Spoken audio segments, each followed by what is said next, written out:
மிஸ்ஸல் ladies நண்பர்கள் அனைவருக்கும் வணக்கம். நான் ஸ்ரீவர்மா மருத்துவமனையின் மகளிர் சிறப்பு மருத்துவர் ஜெயரூபா. கிட்னி சம்பந்தமான பிரச்சனை சமீப காலமா நிறைய பேர்கிட்ட நம்ம பார்த்துட்டு இருக்கோம். சிறுநீரகங்கள் செயலிழந்து போறது, இதனால டயாலிசிஸ் வரைக்கும் போகக்கூடிய நபர்களை பார்க்கிறோம்.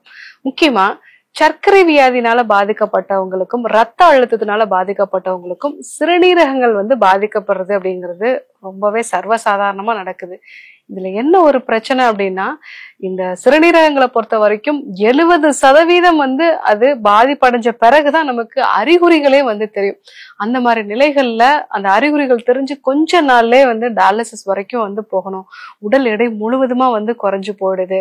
அதே மாதிரி பசி சரியா எடுக்கிறது இல்ல. வாரத்துல 2 நாள் டயாலிசிஸ், அந்த ஒவ்வொரு டயாலிசிஸும் 3 மணி நேரம் நடக்கக்கூடிய ஒரு நிலை. இந்த மாதிரி ஒரு சூழ்நிலையில ஒரு நபர்னுடைய வாழ்வியலுமே சவாலுக்குரியதா தான் இருக்கு. இந்த சிறுநீரகம் சம்பந்தமான பிரச்சனைகள் எதனால ஏற்படுது, இதற்கு ஆரம்ப கட்ட அறிகுறிகள்லாம் என்ன, இந்த நோய் தீவிரம் அடையும் போது என்னென்ன அறிகுறிகள்லாம் இருக்கும், இதற்கான ஒரு 5 மூலிகைகளை பத்தி தான் நம்ம இன்னைக்கு பார்க்க இருக்கிறோம். முதல்ல சிறுநீரகங்கள் அப்படிங்கிறது நம்ம உடம்புல மிக முக்கியமான ஒரு உறுப்பு. கழிவு நீக்கத்துக்கான முக்கியமான உறுப்பு அப்படிங்கிறது இந்த சிறுநீரகங்கள் தான். சமீபத்துல நான் சந்திச்ச ஒரு 46 வயது ஆண், அவருக்கு தொடர்ந்து சர்க்கரை வியாதி, ரத்த அழுத்தம், இது ரெண்டுமே ஒரு 10 வருடமா இருக்கு. ஆனால் முழுமையான ஒரு கட்டுப்பாட்டுக்குள்ள இல்லை.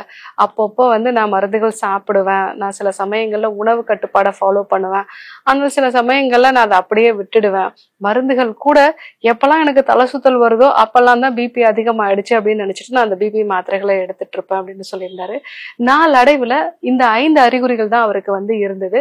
அவங்க சொன்ன ஒரு விஷயம், டாக்டர் எனக்கு சரியா பசிக்கவே இல்லை, எனக்கு சாப்பாடை பார்த்தாலே ரொம்ப வெறுப்பா இருக்கு, அதே மாதிரி கொஞ்ச தூரம் நடந்தாலே எனக்கு ஒரு மூச்சு வாங்கக்கூடிய ஒரு நிலை இருக்கு, உடல் சோர்வு அதிகமா இருக்கு, நான் ஒரு வேலையை செய்யணும், அந்த வேலை செஞ்சு முடிச்ச உடனே எனக்கு சோர்வானா பரவாயில்ல, அந்த வேலை செய்யும் பொழுதே நான் ரொம்ப டயர்ட் ஆயிடுறேன், பாதியிலே அந்த வேலையை விட்டுட்டு நான் ரெஸ்ட் எடுக்க ஆரம்பிச்சிடுறேன், அதே மாதிரி யூரின் எனக்கு நுரையா போகுது, அந்த நுரையா போகிறது அப்படிங்கிறது ஏதோ எனக்கு உடம்புல இருந்து ஏதோ வெளியே போற மாதிரியான ஒரு உணர்வே இருக்கு அப்படின்னு சொல்லியிருந்தாரு.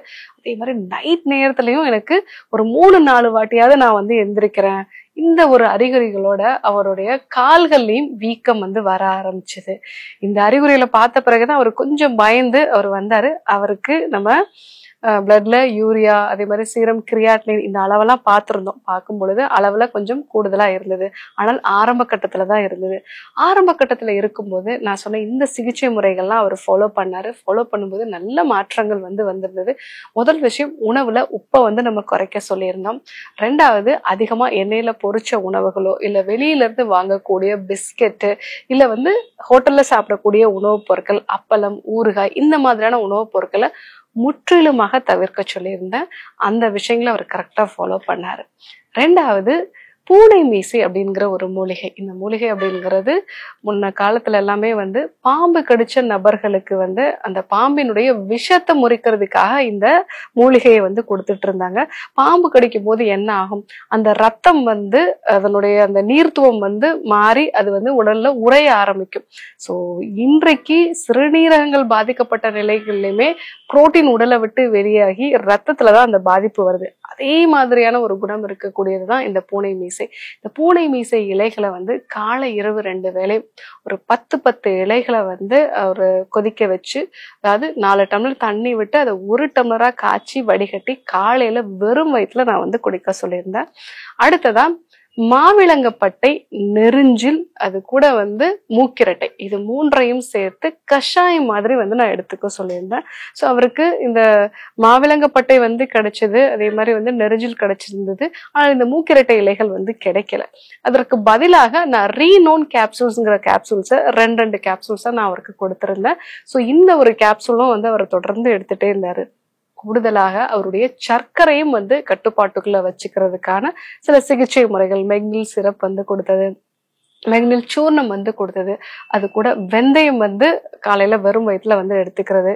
ஸோ நைட்ல தூங்க போறதுக்கு முன்னாடி கருஞ்சீரகம், ஓமம், வெந்தயம் இந்த மாதிரியான ஒரு வழக்கம், இதெல்லாம் அவங்க எடுத்துக்க ஆரம்பிச்சுட்டு எளிமையான நடைப்பயிற்சி, மிக முக்கியமாக ஸ்ட்ரெஸ் கண்ட்ரோல், அதீதமான ஒரு பயம், பதட்டம், இந்த 2 விஷயத்தையும் கண்ட்ரோல் பண்றதுக்கான சுவாச பயிற்சிகளையும் நம்ம வந்து கொடுத்திருந்தோம். இந்த 5 விஷயங்களை அவர் கரெக்டா ஃபாலோ பண்ண ஆரம்பிச்சு 3 மாதத்திலேயே கிரியாட்டினின் 2க்கும் கீழே வந்திருந்தது. இதுக்கு முன்னாடி அவருக்கு 3ல இருந்து 3.5 வரைக்கும் இருந்தது. ஸோ அதுல இருந்து நல்லாவே வந்து அவருக்கு குறைஞ்சிருச்சு. இது ஆரம்ப கட்டத்துல இருந்ததுனால இந்த ஒரு சிகிச்சை முறை அப்படிங்கிறதுக்கு நல்ல மாற்றம் வந்தது. ஆனால் இன்னும் சில நபர்களை நம்ம வந்து பார்க்கிறோம், சிறுநீரகங்கள் முற்றிலுமாக பாதிக்கப்பட்டு ஆரம்ப கட்ட அறிகுறிகள்லாம் அவங்க பெருசா வந்து பார்க்க மாட்டாங்க. பசி இல்ல ரொம்ப வந்து உடல் சோர்வா வந்து இருக்கு, கால்கள்ல வீக்கம் இருக்கு, ஏதாவது நான் நடந்தா வீக்கம் வருது, அந்த மாதிரியான ஒரு மனநிலையில வந்து இருக்காங்க. யூரின் போறப்ப நுரையா போகுது அப்படின்னா அதை ஒரு பெருசாவே வந்து கண்டுக்கிறது இல்லை.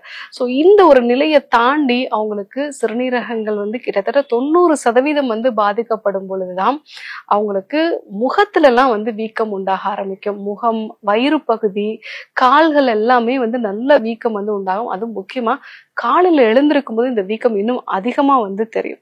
ஸோ சில நபர்களுக்கு வந்து இரவு தூங்க போறதுக்கு முன்னாடி நல்ல ஒரு மூச்சு திணறல், படுக்கவே முடியாத அளவுக்கு மூச்சு திணறல் வந்து உருவாகிறத பார்க்கலாம். இன்னும் சில நபர்களுக்கு வந்து எப்பவுமே வந்து அவங்களுக்கு டயர்டா இருக்கும். ஹீமோகுளோபின் எல்லாமே ரொம்பவே கம்மியா இருக்கும். எதனால அப்படின்னு பாத்தீங்கன்னா, இந்த கிட்னில இருந்து சுரக்கக்கூடிய எரித்ரோபாய்டின் அப்படிங்கிற ஒரு ஹார்மோன், இந்த ஹார்மோன் இருந்தாதான் உங்களுக்கு அந்த ரெட் பிளட் செல்ஸ்ன்னு சொல்லக்கூடிய சிவப்பணுக்கள், ரத்த சிவப்பணுக்கள் அது வந்து உருவாகும். இதுல குறைபாடு இருந்துச்சு அப்படின்னா உங்களுக்கு இந்த சிவப்பணுக்கள் உருவாகாததுனால உங்களுடைய ஹீமோகுளோபின் வந்து ரொம்ப கம்மியா இருக்கும். அதனால கொஞ்சம் தூரம் நடந்தாலே மூச்சு வாங்கக்கூடிய ஒரு நிலை வந்து உங்களுக்கு இருக்கும். அது கூட கட்டுப்பாடு இல்லாத ரத்த அழுத்தம், பிபி வந்து மாத்திரை சாப்பிட்டா கூட கண்ட்ரோலே ஆக மாட்டேங்குது.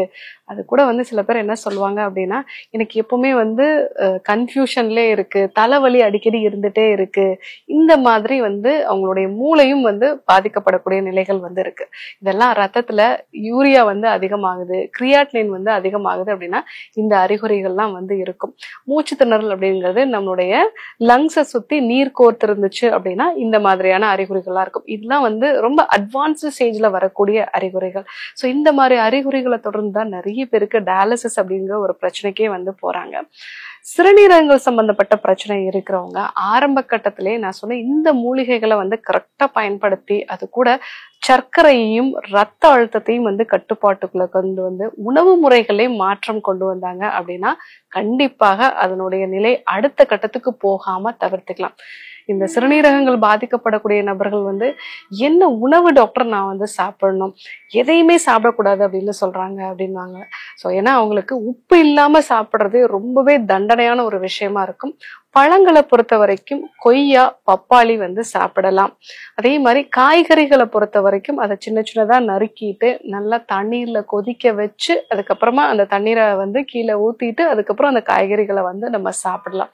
இது கூட உப்பு சேர்ந்த ஊறுகாய், அதே மாதிரி அப்பளம், இந்த மாதிரி விஷயங்களை வந்து தவிர்த்துட்டு நான் சொன்ன இந்த கஷாயத்தை ரெகுலரா எடுத்துக்கிட்டாங்க அப்படின்னா ஆரம்ப கட்டத்துல இருக்கக்கூடிய சிறுநீரகம் சம்பந்தமான பிரச்சனை இருக்கிறவங்க கண்டிப்பா அதை வந்து ரிவர்ஸ் பண்ணிக்கலாம். அதாவது மூக்கிரட்டை, மாவிளங்கப்பட்டை, அது கூட நெரிஞ்சில், அதாவது சிறுநெரிஞ்சில், இது எல்லாத்தையுமே இது மூணையுமே ஒரு டீஸ்பூன் எடுத்துட்டு ஒரு 4 டம்ளர் தண்ணி விட்டு 1 டம்ளரா காய்ச்சி வடிகட்டி வந்து நம்ம எடுத்துக்கலாம். அதே மாதிரி பூனை மீசை, இந்த பூனை மீசையும் வந்து கஷாயம் மாதிரி வந்து நம்ம பண்ணி எடுத்துக்கலாம். இந்த விஷயங்கள் எல்லாம் நம்ம வந்து ஃபாலோ பண்ணோம் அப்படின்னா உங்களுக்கு இந்த சிறுநீரகங்கள் சம்பந்தமான பிரச்சனைகள்ல நல்ல ஒரு மாற்றம் பண்ணும். அதாவது சிறுநீரகங்கள் இருக்கக்கூடிய கழிவுகளையே வந்து இது முழுமையா வெளியேற்றும். இதெல்லாம் என்னால வாங்க முடியாது அப்படின்னு சொல்றவங்க ரீனோன் கேப்சூல்ஸ் வந்து எடுத்துக்கலாம். ஸோ சிறுநீரகங்கள் அப்படிங்கிறது நம்ம உடம்புல இருக்கக்கூடிய ராஜ உறுப்புகள். அந்த உறுப்புகள்ல கழிவு நீக்கத்துக்கான முக்கியத்துவம் வாய்ந்த உறுப்பு இந்த சிறுநீரகம் தான். இங்க பாதிப்பு வருது அப்படின்னாலே நமக்கு அது மிகப்பெரிய வாழ்வியல் சார்ந்த பிரச்சனைகள். ஏன்னா அதற்கான சிகிச்சை முறைகள் வந்து இருக்கு. ஆனாலும் வாரத்துல 2 நாள் 3 நாள் ஒரு 3 மணி நேரம் ஒரு டயாலிசிஸ்ல போய் உட்காரணும். அதற்கான பொருட்செலவு, அதற்கான நேர விரயம், இது கூட பசியே சரியா இருக்காது, உடம்பு ஃபுல்லா வெயிட் எல்லாமே குறைஞ்சுக்கிட்டே வந்து போகும். ஸோ இந்த விஷயங்கள் எல்லாம் ஒருத்தர மனதளவுலையுமே வந்து அதிகமா பாதிக்கக்கூடிய ஒரு விஷயமா இருக்கு. ஸோ ஆரம்ப கட்டத்திலே நான் சொன்ன இந்த 5 அறிகுறிகள் இருந்ததுன்னா இந்த சிகிச்சை முறைகளை ஃபாலோ பண்ணும் பொழுதே கண்டிப்பாக அந்த சிறுநீரகங்கள்ல அந்த பாதிப்பு அடுத்த கட்டத்துக்கு போகாம தவிர்த்து நம்ம முழுமையான ஒரு நிவாரணம் பெறலாம். ஸோ யாருக்கெல்லாம் சிறுநீரகம் சம்பந்தமான பிரச்சனை இருக்கோ அவங்க எல்லாருமே இந்த விஷயத்த ஃபாலோ பண்ணுங்க. இல்லை யாருக்கு தேவைப்படுதோ அவங்களுக்கும் இந்த விஷயத்த சொல்லுங்க. ஃபாலோ பண்ணி பார்த்துட்டு உங்களுடைய யூரியா கிரியேட்டின் எவ்வளவு குறைஞ்சுது அப்படிங்கிறத கமெண்ட்ஸ்ல சொல்லுங்க. இதே போன்று ஒரு நல்ல தகவலோட உங்களை சந்திக்கிறேன். நன்றி, வணக்கம்.